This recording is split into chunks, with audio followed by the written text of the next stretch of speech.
Well, hello everyone, and here we are again with the Roman history, and today we'll begin with empire and what happened during the empire, and the art, of course, that was produced during the empire.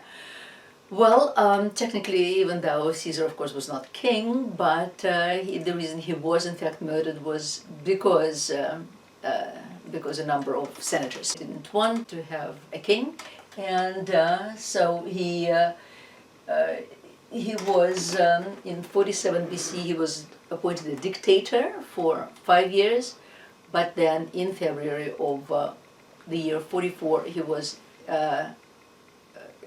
elected dictator for life, but he was only so for 1 month, because exactly a month later, on March 15th in the year 44, he was assassinated. But as we talked about last time, the empire just couldn't continue with the Republican Constitution as it had it before. When that Constitution was set in place, Rome was still a city-state.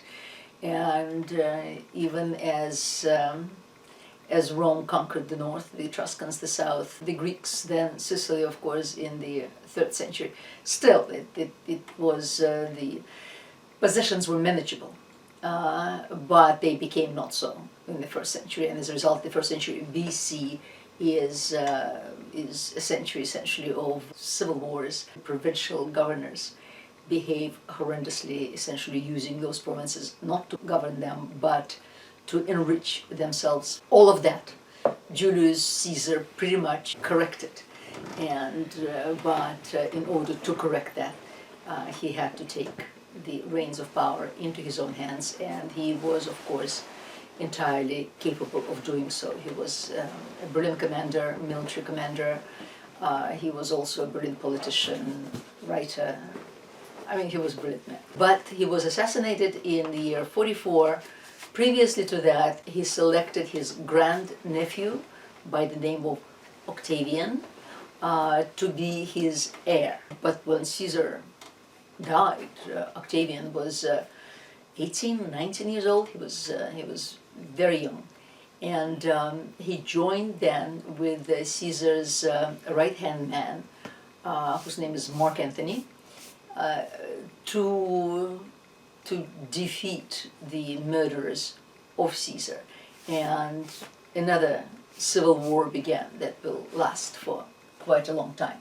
So there's Mark Antony, who is about 20 years older than Octavian.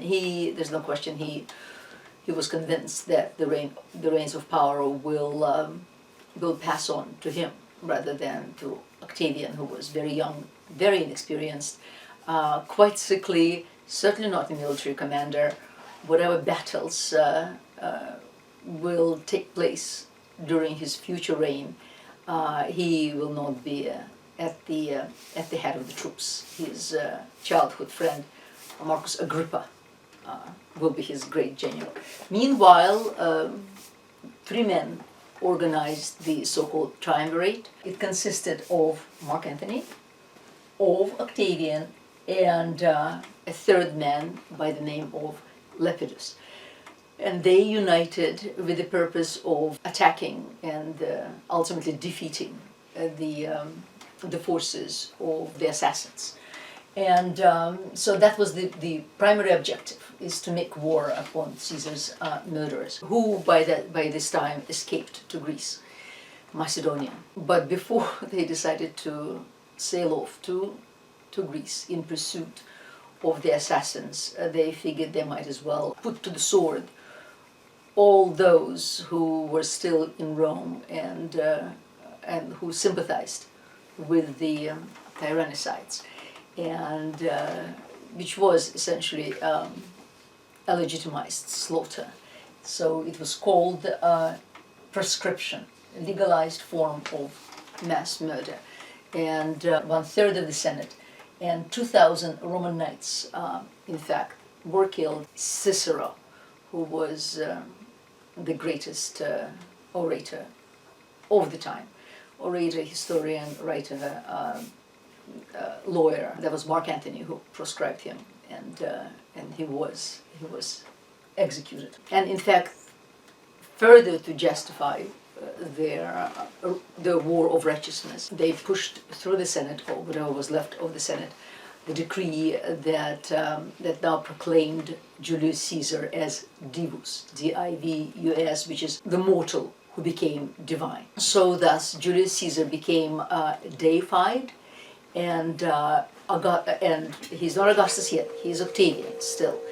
And Octavian will from now on be calling himself the son of divine Julius. The battle took place in Philippi. Here's Greece, right there. Thessaloniki, here's Philippi.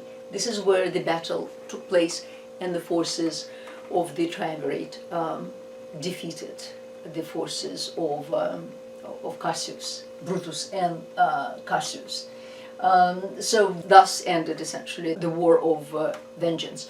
But that did not end the civil war, because soon enough Octavian and Mark Antony, as I suppose was only natural, they quarreled. Besides that, Mark Antony, by this time, from Philippi, he went to Egypt. Well, before he went to Egypt, the Queen Cleopatra of Egypt came to see him, after which he returned the visit and went to see her in Egypt, in Alexandria. Well, by that time it was quite clear that the two of them had fallen in love and became an item.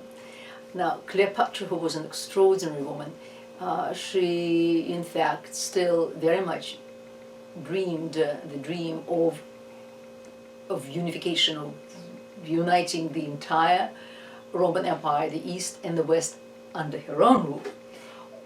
Well, in a way, yes. I mean, with her and Mark Antony. Yes, but most importantly of all, she wanted a strong Egypt, because the Egypt that she had inherited from her father was very weak and in debt, and over the course of her entire life, she really managed to restore its economy, revitalize its people. It's the thing. I mean, she had to battle her brother, her sister. She squashed all civil war. I mean, Egypt. But then she used Julius Caesar first, because who was her first husband, essentially? Julius Caesar.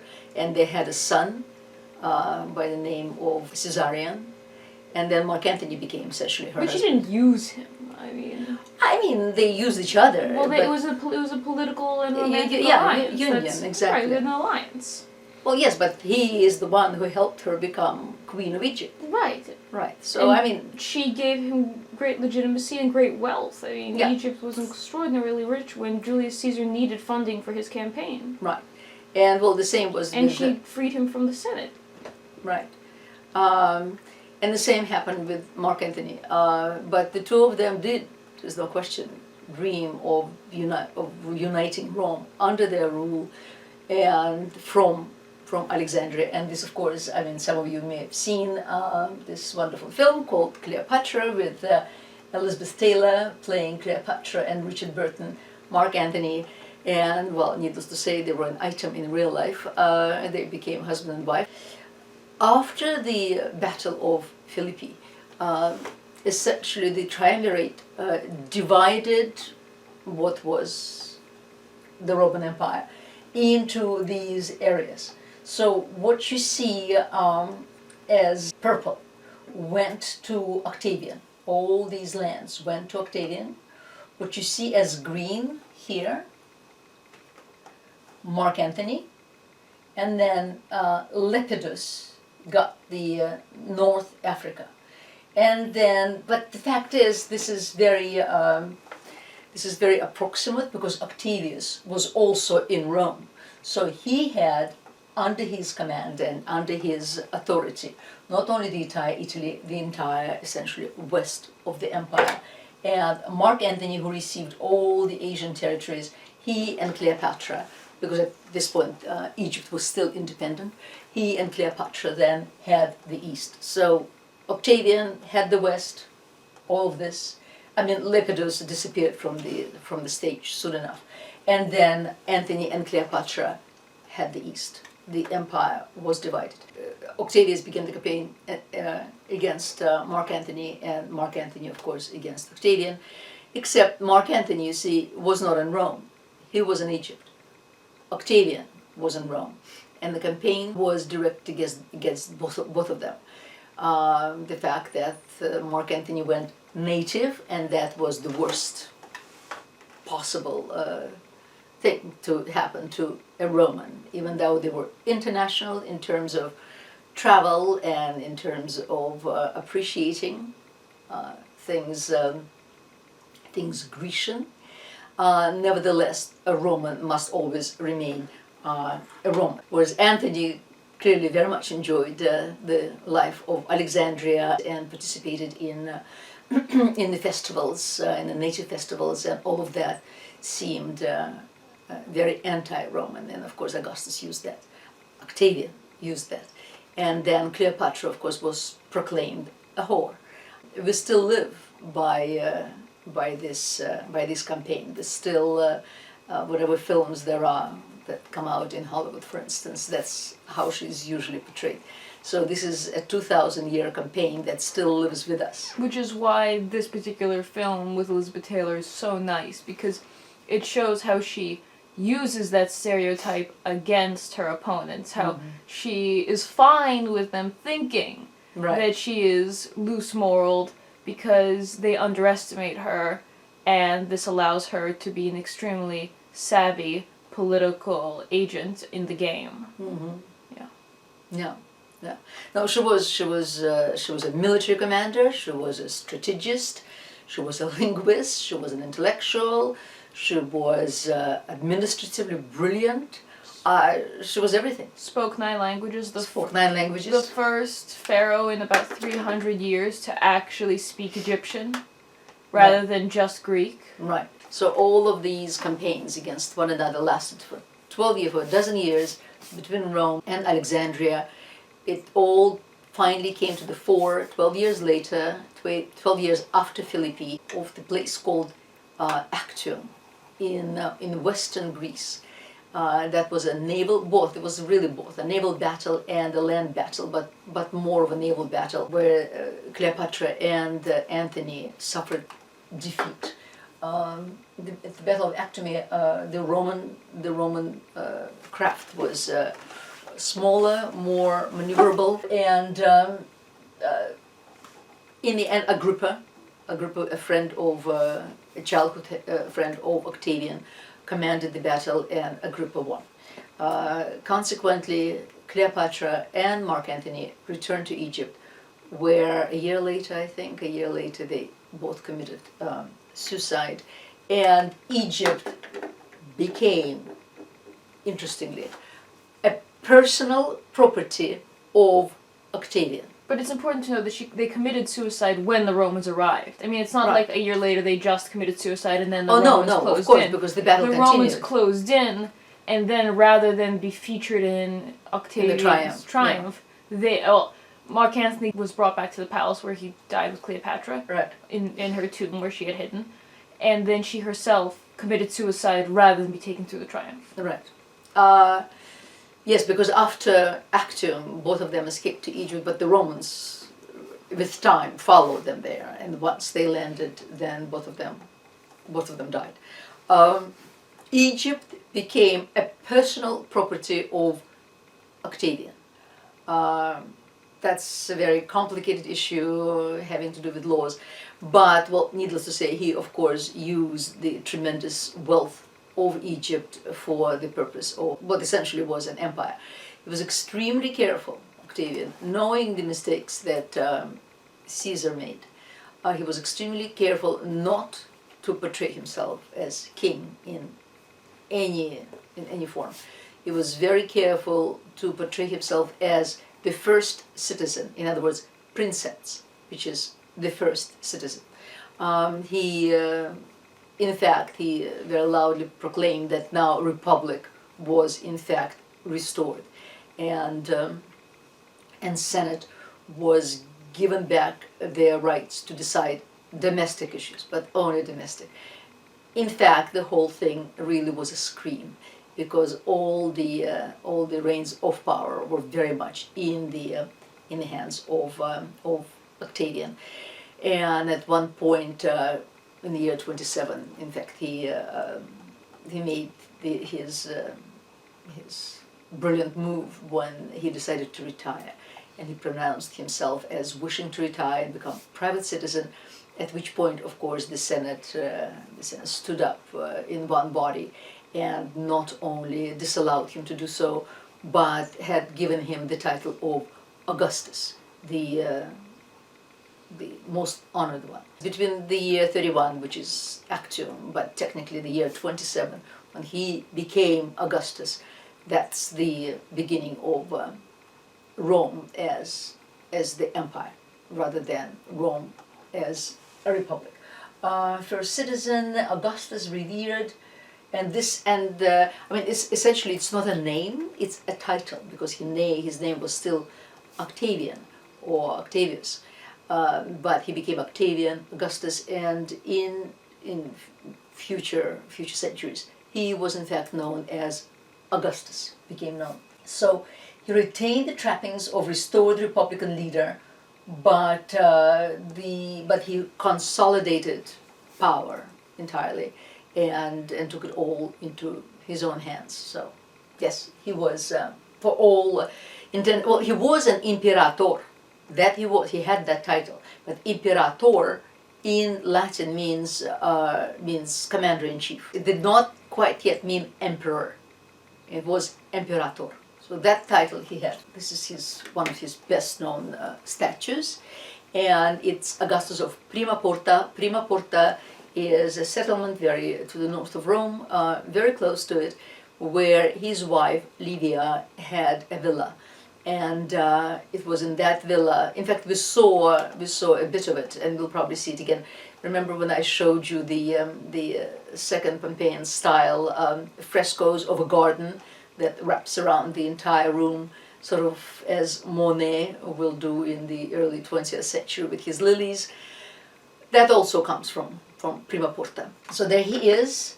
As you see, the statue was painted.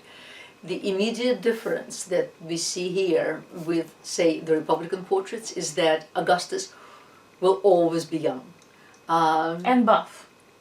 Yeah, well, and buff. In every way. Yeah. No, because even now he was actually quite sickly. Yet he lived till 77, 78. So the imperial family, in fact, adopted the classicizing idealism, and their faces. We don't know really what Augustus looked like, but this is the face that Augustus had. It was not necessarily a portrait; it was a type, and it was an image rather than a portrait. But this particular image is always identifiable as Augustus in different guises.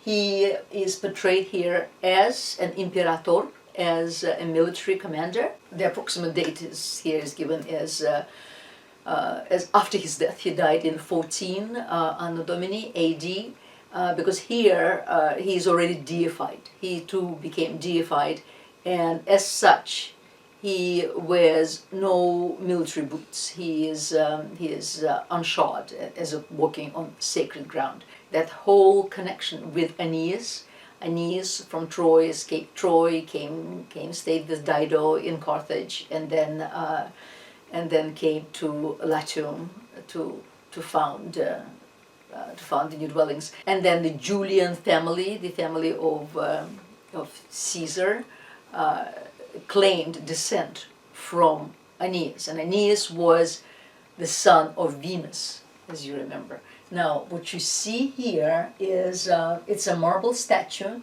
but you see here a little Cupid riding on a dolphin, and the dolphin designates Venus or Aphrodite, who was born from the waves of the sea, and Cupid is one of her sons. And thus, what Augustus proclaims here, and what was quite clear for everyone who saw it, what he proclaims here is that Cupid, you see, and he himself are cousins, and as such, Augustus himself, by being related to Julius Caesar and also being his adopted son, claims descent directly from the goddess Venus.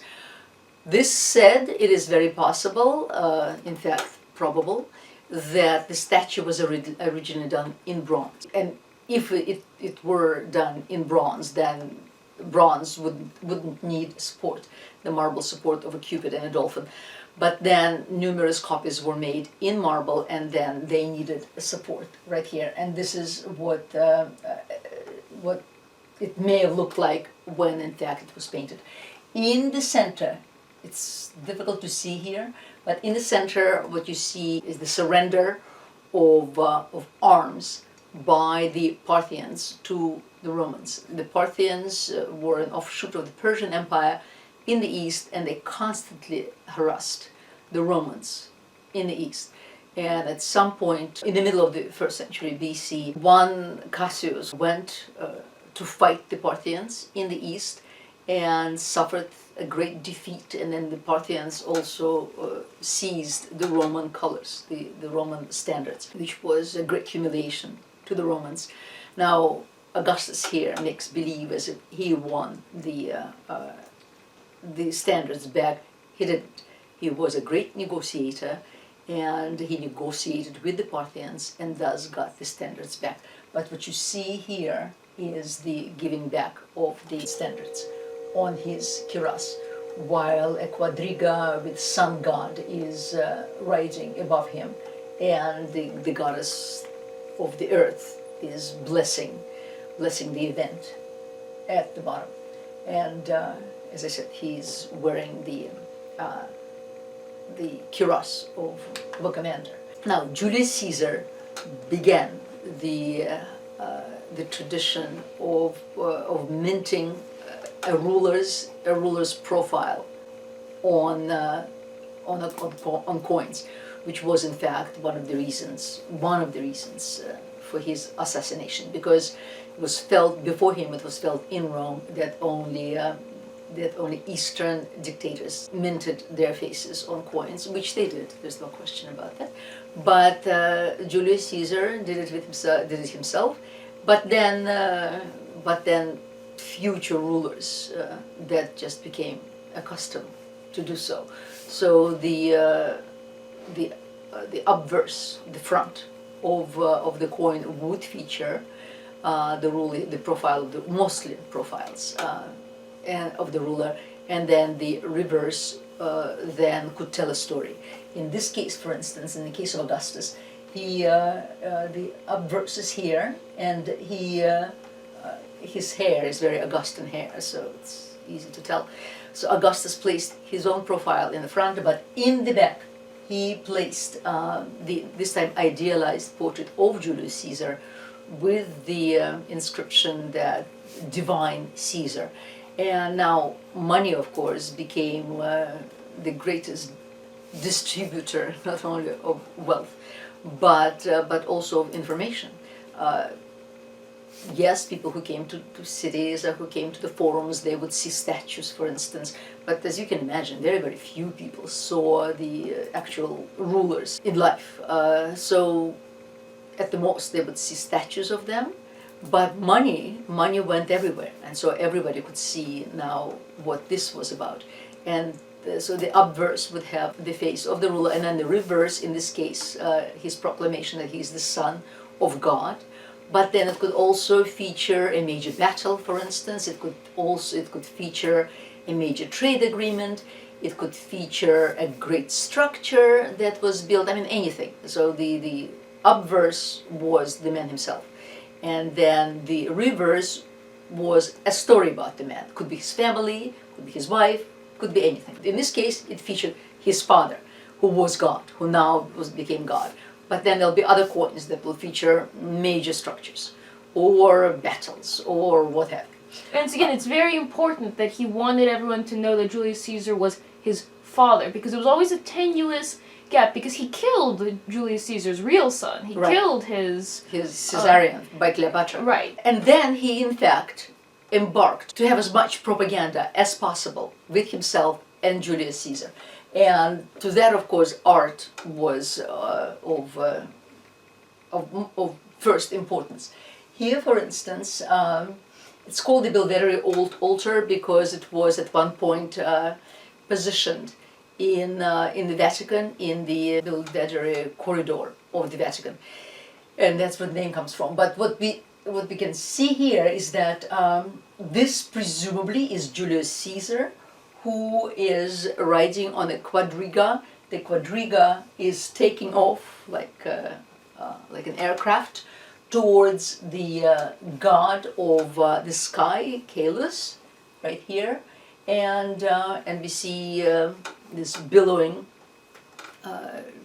cloth around him, which is always an emblem of the apotheosis. And so this is his apotheosis. This is the apotheosis of Caesar. And then there are four humans. Right next to Caesar, we presume, is Augustus himself, because he is the next in line. As Caesar takes off for his apotheosis and join the deities, celestial deities, then Augustus will take his place. And then here, it may be that it's Augustus's daughter Julia with her two sons, and Augustus didn't have a son, so he adopted daughter's sons as his successors. So this is it. And again, well, this is propaganda, yes, but not all art of propaganda is bad. At least it tells us. It also is a fantastic way for us to know what went on, because there are also historical markers, these pieces. And thus we go back to the Roman Forum, and hopefully soon you'll be able to navigate the Roman Forum easily without being confused. So in addition to the coins, where he proclaimed his relationship to Julius Caesar, in addition to marble structures like this, he also commissioned the building of a triumphal arch. Now, a triumphal arch is, I think it came first into existence sometimes in the 4th century, and it was a temporary structure through which a successful general would march.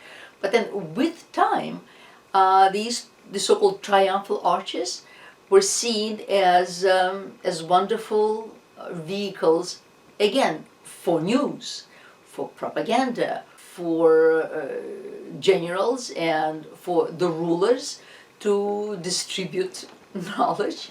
And so they became almost as road markers, and very often they were built with no relationship to any victory.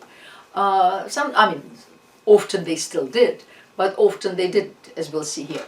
Now, what Augustus does here is he proclaims his diplomatic victory with the Parthians, the fact that they returned the standards, as a military victory, which it wasn't. But then the Romans didn't really know about it, because all they know is that the soldiers are everywhere, and for all they know, perhaps there was a battle, and all they really care about is the results, and the results are that the standards did come back to Rome. Here is the original Roman Forum. This is the Forum of Julius, as you remember. That's the Forum that Julius Caesar added to the original Forum. And the Forum of Julius Caesar is very methodical, very rational, with the porticos lining the entire Forum, very much like the Forum of Pompeii, and then the temple at the end, the temple of Venus, who is the ancestor of Julius Caesar. Now, the Roman Forum was nothing like that.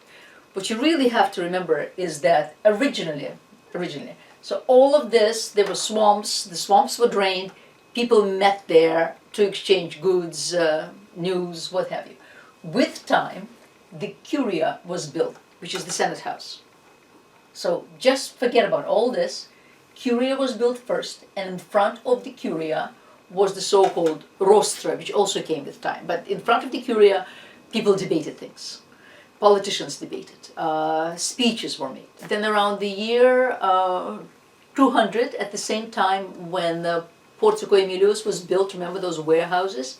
The same family built the basilica, the first basilica, and it's called Basilica Aemilia, which kind of was their shops. Then Julius Caesar, who also initiated great building programs, he built the basilica. At first it was called the Basilica Julia. Then later it became the Basilica of Gaius and Lucius, those two boys.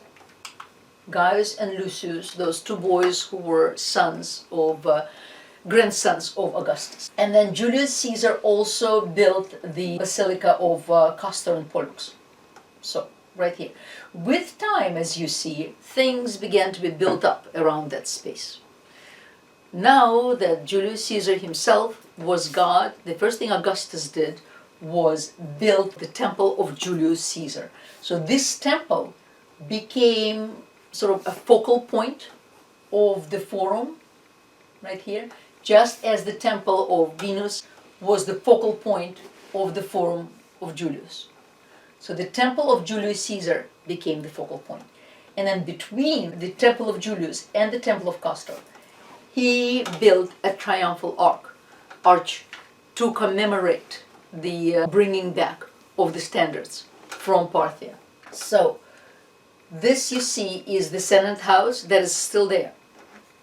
This presumably what it looked like originally. So this is our curia. Here it is. Then these are all the forums that will be built later. The only thing that we are now concentrating on is this original forum, the Roman forum, right here. This is the temple of Julius Caesar. This is the Ark of Augustus.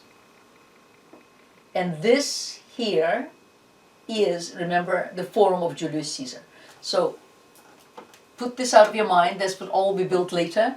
It's here and here. This is how, and this is the Basilica Aemilia. That's our boutique. 1, 2, 3. These places. And if this is easier, here we go. This is our original forum. Basilica Aemilia, right here. This is the temple of Julius that Augustus built, right here. This is the temple of Castor and Pollux. Basilica Julia. This arch right here will be built much, much later, in the 2nd century AD. Up the hill we go, because this hill is the Capitol hill. On top of the hill sits the temple of Jupiter. Then the hill from which we are looking at it, where we are located, this is the Palatine Hill. This is where all the palaces are. So we are sitting in our palace looking down at the Roman Forum, at the original Roman Forum. We also see the Forum of Julius Caesar. These forums have not been built yet. Even though this is going to be the Forum of Augustus. Augustus will build this. So this is Julius Caesar, this is the Forum of Augustus. And we are looking down on the temple of Julius Caesar. And here's the arch, the Triumphal Arch. Now we are in the Forum proper. This is our Templum Divi Julii. This is the temple of Julius Caesar, right here. And this is the arch that Augustus built. Now, nothing is left of it. So the only way we know, we have an idea of what it looked like is from the coins. Here is another coin with Augustus on the obverse, but on the reverse of the coin is the arch that he built. And it appears to be, because the original arches were just the one passage arches, the one arc, the arcuated arches. Whereas here, he now added the lateral passages as well, pedimented lateral passages, not arcuated, but pedimental strictly. Then presumably on each of those lateral, on top of each of the lateral passages was a sculpture of a Parthians who were defeated, and then his own 4-horse quadriga with himself riding it, which Etruscans did remember. So this is the computer model with this as the temple of Julius Caesar right here.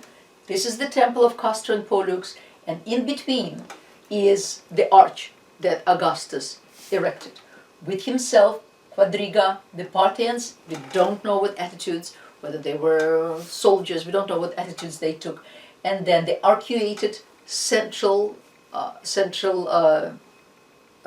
passage, and then the 2 pedimental lateral passages on each side. Built in 20 BC, commemorated the return of the standards and replaced the earlier arch of Octavian built on the same spot to commemorate the Battle of Actium against Mark Antony and Cleopatra, but we don't know what it looked like at all. So this is the arch that stood there for quite a while. This is, as I said, another artist rendering of the temple and the arch. We don't know what was here, presumably another arch, so one needed to go through those arches in order to enter. Then Augustus will also, so we have the Roman Forum, we have the Forum of Julius Caesar, and then Augustus will also embark on the construction of his own forum. And this is going to be his own forum. As you see, that too is done very methodically, very rationally, with the colonnade, with the porticos, circumnavigating on three sides of the forum. And here it is. This is our Forum Augustus. So what happens here, now he adds these two exedras to the forum. Here's the forum proper. This temple, he will build a temple there, of course, too, and that temple will be dedicated to Mars Ultor, the ultimate, the Mars, the victor. Mars, well, he's a lover of religion. And Augustus felt that he was his patron as well as Apollo. There were even rumors that Apollo was the true father of Augustus. Yeah, Augustus was never just too comfortable with the whole idea that his patron goddess was the goddess of love. He always wanted, he was always... something more masculine. He always was chasing... After glory. Yeah. While sending others to get that. Mark Antony was just happy that his god was Dionysus, god of wine and good drink. Right, exactly. He didn't need to prove anything. Right, no, he didn't. So this is the Forum of Augustus. These are these two exedra, the extra spaces. Here they are on the sides, and it is possible that there were actually four, but excavations are still going on, so can't be sure. So that it's possible that there were two more right here. So, but this is what it looks like. And here they are. So these are the exedra. And then right there in the porticos, there were statues. There were statues of great men. So what Augustus would do is one exedra was dedicated to Aeneas, to that whole history of Troy. So in the center there'd be a statue of Aeneas, and then all the Julii, including Augustus himself, of course. And then here, and to the right of Aeneas, would be the kings of Alba Longa. So this is the pedigree of Augustus. That was the exedra on the left, and the exedra on the right. Then Romulus, as this direct descendant of Aeneas, is here, and on both sides of Romulus would be great men of Rome. So summi viri, here as summi viri there, the great men of Rome. So all of it was statues. And there is other buildings here. You see this this wall that's depicted on the scheme. It was actually made of cement and tufa, and both are fire resistant because fires were very common in Rome, and Augustus wanted to protect his forum from the fires, so he built this surrounding wall around it. Here, this is again an artist's rendering. On each side would be a triumphal arch dedicated to one event or another event. And then here are our exedra with the statues, more statues around. I mean, it was all done in marble. That was another brilliant thing, because Republican Rome did not build in marble, because Republican Rome built in brick. And as I told you before, one of Augustus's most famous saying was that he inherited Rome made of brick and he left Rome made of marble. It also so happened that in the northwest of Italy, Carrara, I think the Carrara quarries are in the northwest of Italy, were discovered, and they called it at that time the place was called Luna. And so the Carrara marble or Luna marble, same thing. Because until then, marble had to be brought at a great expense from Greece or from Greek islands. Hence the first Pompeian style, right? That was much less expensive just to paint the walls looking like various marbles in different colors than to bring that marble. But having discovered marble essentially next door, it became a lot more affordable. The entire Augustan Forum was done in marble. You can just imagine what it was. And the marbles were different marbles, not just white marble, but the marbles exist in green and red and all sorts of the in-between colors.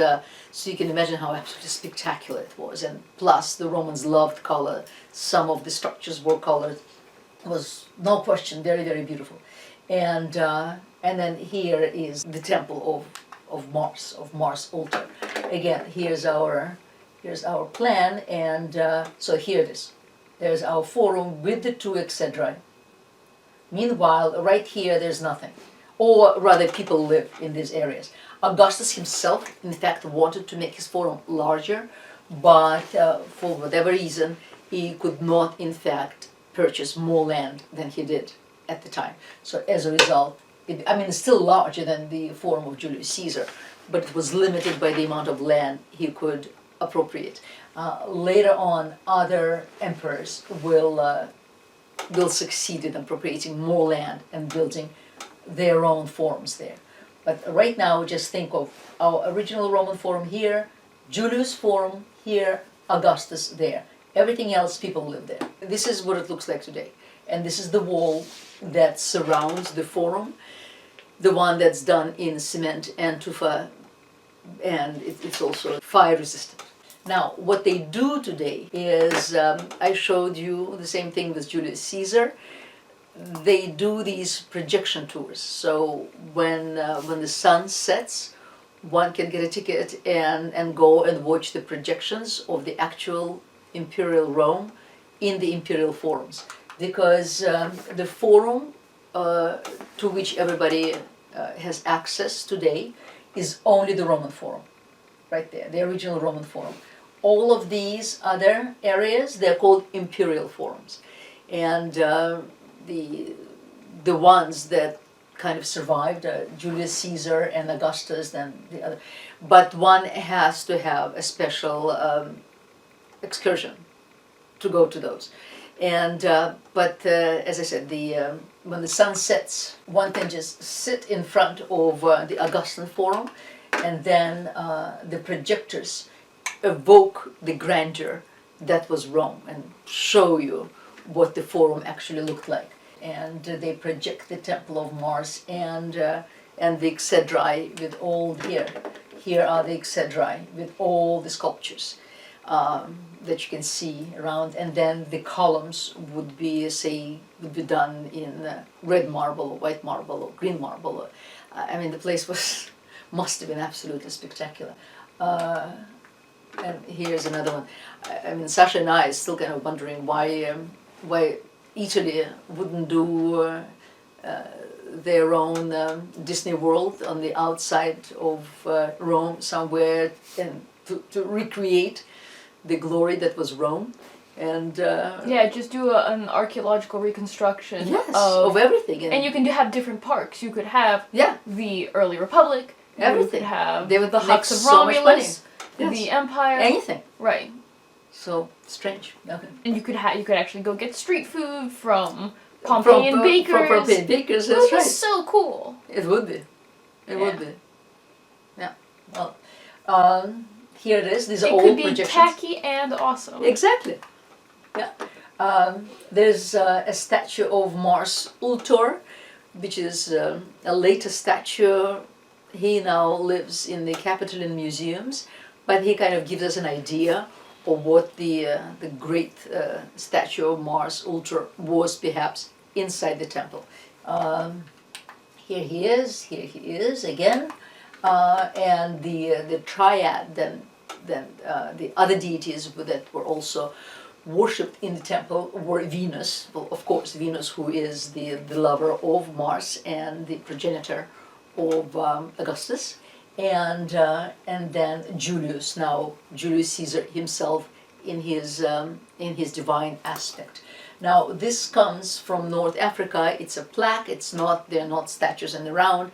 They are high reliefs, and in the middle is Mars, and then Venus here, and Julius is sort of divine nudity, and but we can imagine, this gives us an idea of what the other two statues may have looked like inside the temple of Mars.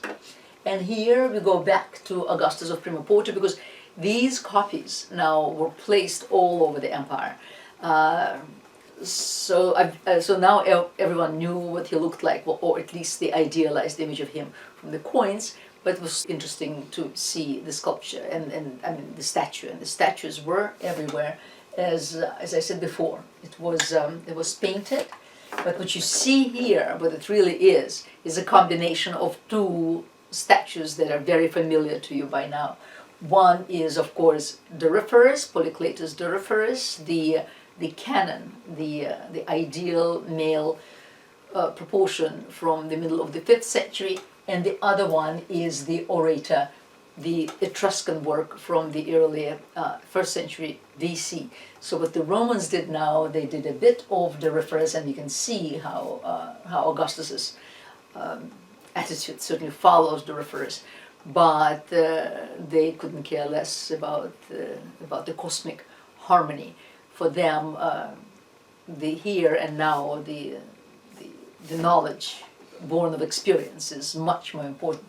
So here he is portrayed not only as a military commander, but also a military commander who addresses his troops, the so-called adlocutio, but that we will see as well. And there they borrowed, of course, from the orator, and the combination became a very known image in itself. The second most known image of Augustus in full height is that of Pontifex Maximus, that he also became. That was one of his titles, and he was head of the Roman official religion. Interestingly enough, while there were no temples to Augustus himself, of course, in Rome proper, because that would be unacceptable. There will be after he dies and is deified, but not during his lifetime. But in the East, where kings habitually were equated with deities, but even in the West, Spain, France, the locals, they were in fact, for the most part, rather happy with the Pax Augusta, with the Roman peace that brought a great deal of prosperity and tranquility, equanimity to their lives. Most importantly, fewer corrupt governors. Exactly. Yeah. No corrupt governors, exactly. It's not like they were going to shake the rule of Rome, but at least now the rule of Rome was not busting down their personal temples and looting. And looting everything. Yeah. That's so true. Rome kind of kept its business, you paid your taxes, and they left you alone. Absolutely, yes. And in fact, afforded them a great opportunity for trade, for travel. The seas were peaceful, the roads went everywhere. It was extraordinary. So they accepted temples of Augustus. So the face is the same, as you see, the hair, the face, that's all the same. But here, the statue portrays Augustus Pontifex Maximus, chief priest of the state. So thereby he emphasized his peaceful role and his position as the intermediary between the Roman people and the gods. We'll talk about the state religion as it evolved under the empire. We don't have too many nude statues from that period, but here's one that's presumably a heroic statue of one of the boys, Gaius and Lucius Caesar. They were two boys, they were not twins, but the difference, I think, maybe 1 year. They were both sons of Agrippa, in fact, because Augustus's daughter Julia married his commander, Agrippa, and those were the two boys. So it's one of the other boys, but the fact is, he really looks like young Augustus. So under the guise of this young person, Augustus kind of shows himself, and also shows that his line will endure. So it's not just present prosperity. He promises, he assures prosperity for the future in the persons of these capable young men. His wife, well, an extraordinary woman in her own right, by the name of Livia, he was her second husband. She had a son by her first husband, who was actually an anti-imperialist, an anti-Caesarist, and his name was Tiberius. Ultimately, both Gaius and Lucius will die prematurely, as will all other heirs that Augustus will have adopted, and well, there was no one left. There was no one left, and Livia was very anxious, of course, that her son would become the next emperor, and her son will become the next emperor. I know I mentioned Claudius, the series. Livia is played there by a brilliant British actress, just does an incredible job. And I mean, highly recommended. You see the whole family. You see Augustus, you see Livia, you see Gaius and Lucius, you see Tiberius, you see them all. Deified herself by Claudius, as in Claudius, who was a grandson of Augustus. So there's Livia, also completely youthful. She even though she will live until close to 90, she will always be portrayed very youthful. The only thing that will change is the hairdo. Right here, this is the Augustan hairdo, which is very simple, with this nodule, with this sort of baguette on top of the forehead, and a bun at the neck. But then she will change her hair, of course, following fashion, and as such, the hair will change, but the face will not.